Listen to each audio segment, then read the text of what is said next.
ආයිබෝවන්. අපි අද මේ විග්‍රහයෙන් බලන්න යන්නේ 2026 වසර ධනු ලග්න හිමියන්ට කොහොමද බලපාන්නේ කියලා. ආයුබෝවන් මම සම්මානීය ජ්‍යොතිර්විද්‍යා සේවයේ අධිපති ප්‍රවීණ ජ්‍යොතිර්වේදීනි ඉරෝෂානි රෝෂනී සෝමවීර. ලබන්නා වූ 2026 නව වසර ඔබ සැමට සාමය, සතුට, සෞභාග්‍ය පිරුණු වාසනාවන්ත සුබම සුබ නව වසරක් වේවායි සතුට සිතින් ප්‍රාර්ථනා කර සිටිමි. ආයිබෝවන්. අපි අද මේ විග්‍රහයෙන් බලන්න යන්නේ 2026 වසර ධනු ලග්න හිමියන්ට කොහොමද බලපාන්නේ කියලා. මේක ඇත්තටම හරිම සුවිශේෂී වසරක් වෙන්න නියමිතයි.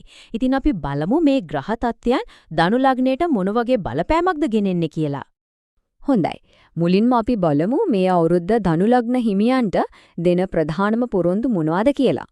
එකක් තමයි ආර්ථික වර්ධනය. ඒ වගේම ආදරය සහ විවාහය ගැන වැදගත් තීරණ ගන්න වෙනවා. වෘත්තීය ජීවිතේ ඉහළටම යන්නත් නියම අවස්ථා උදා වෙනවා. 2026 කියන්නේ ඒ වගේ වසරක්. මේ විස්තරයේ පුරාවට අපි මේ හැම අංශයක් ගැනම පිළිවෙලින් කතා කරනවා.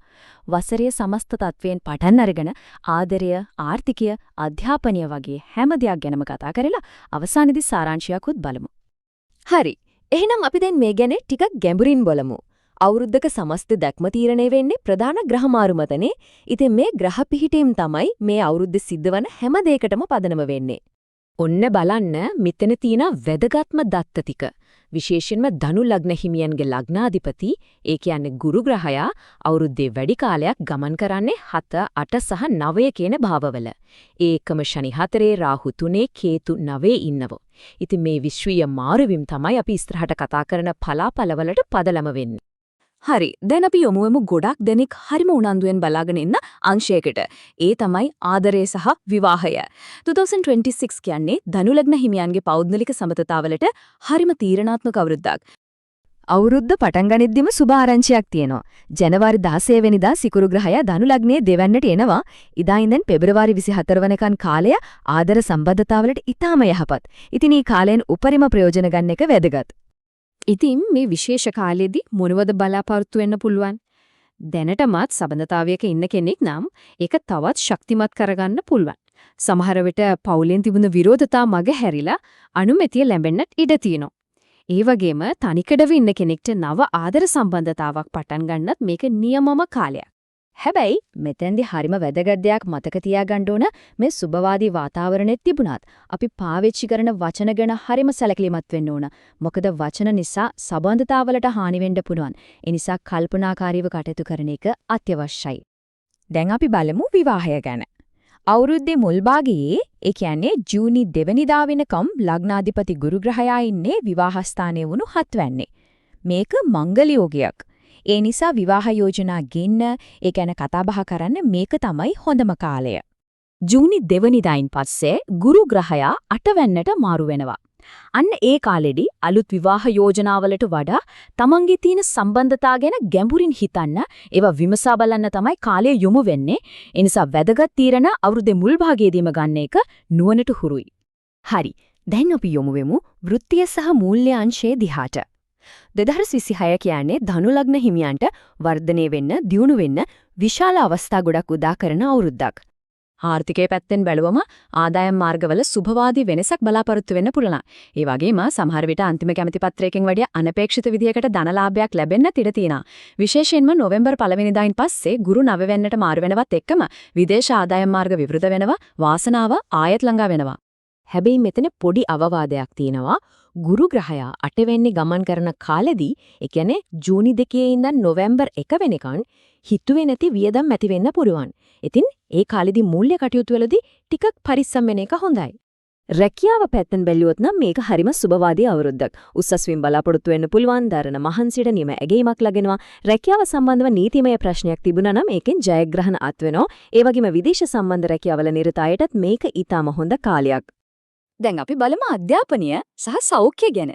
මේ අංශ දෙකත් පුද්ගලික වර්ධනයට හරිම වැදගත් නේ. අධ්‍යාපනය ලබන අයට, විශේෂයෙන්ම උසස් අධ්‍යාපනය හදාරන අයට 2026 කියන්නේ හරිව සුබදායක අවුරුද්දක්. විදේශගතව ඉගෙන ගන්න බලාපොරොත්තු වෙනවා නම් ඒකටත් අවස්ථා උදා වෙනවා. ගුරුවරුන් එක්ක ඊටම හොඳ සම්බන්ධතාවයක් පවත්වාගෙන යන්නත් පුළුවන්. සෞඛ්‍ය ගැන කතා කරද්දී අවධානය යොමු කරන්න ඕන කාරණා දෙකක් තියෙනවා. අජීර්ණ, ગેස්ට්‍රයිටිස් වගේ උදර ආබාධ සහ රුධිර පීඩනය ගැන සැලකිලිමත් වෙන එක වැදගත්. මේකට හොඳම දේ තමයි ආහාර පාලනය කරන එකයි, ශාරීරික ව්‍යායාම කරන එකයි. මේ සරල දේවල් වලින් නිරෝගීව ඉන්න පුළුවන්. හරි.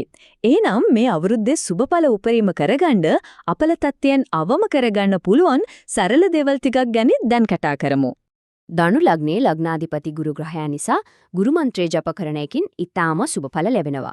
ඕම් ගුරුවේ නමः කියන මේ සරල මන්ත්‍රය තුලින් විශාල ශක්තියක් ලබා ගන්න පුළුවන්. මේ මන්ත්‍රය පාවිච්චි කරන්න හොඳම ක්‍රමය තමයි බ්‍රහස්පතින්දා දවසක කහ පාට ඇඳුමක් ඇඳලා කහ මල් පූජා කරලා 108 වතාවක් ජප කරන එක. මේක පුරුද්දක් විදිහට කරද්දී ගුරු ග්‍රහයාගේ ආශිර්වාදය නුවඩුව ලැබෙයි. ඒ වගේම මේ අවුරුද්ද සුබඵල ගේන දවස් තමයි බ්‍රහස්පතින්දා සහ අංගහරුවාදා. වැදගත් වැඩකටයුතු මේ දවස්වලට යොදා ගන්න එක හොඳයි. සුබ වර්ණ තමයි කහ සහ කුංකුම පාට. මේ වර්ණ පාවිච්චි කරන එකනුත් සුබවාදී ශක්තියක් ආකර්ෂණය කරගන්න පුළුවන්. අපි දැන් මේ සම්පූර්ණ විග්‍රහයේ අවසාන සාරාංශයට ඇවිත් එන්නේ.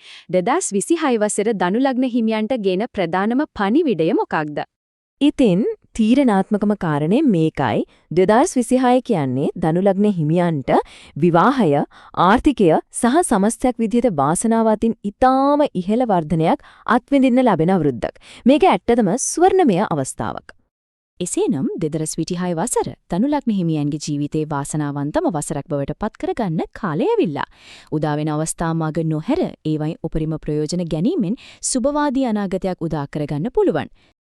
ඔබේ සියලු ජ්‍යොතිෂ්‍ය අවශ්‍යතාවයන් සඳහා දිවයිනේ ප්‍රමුඛතම ජ්‍යොතිෂ්‍ය වේදිනියකගෙන් සහාය ලබා ගන්න.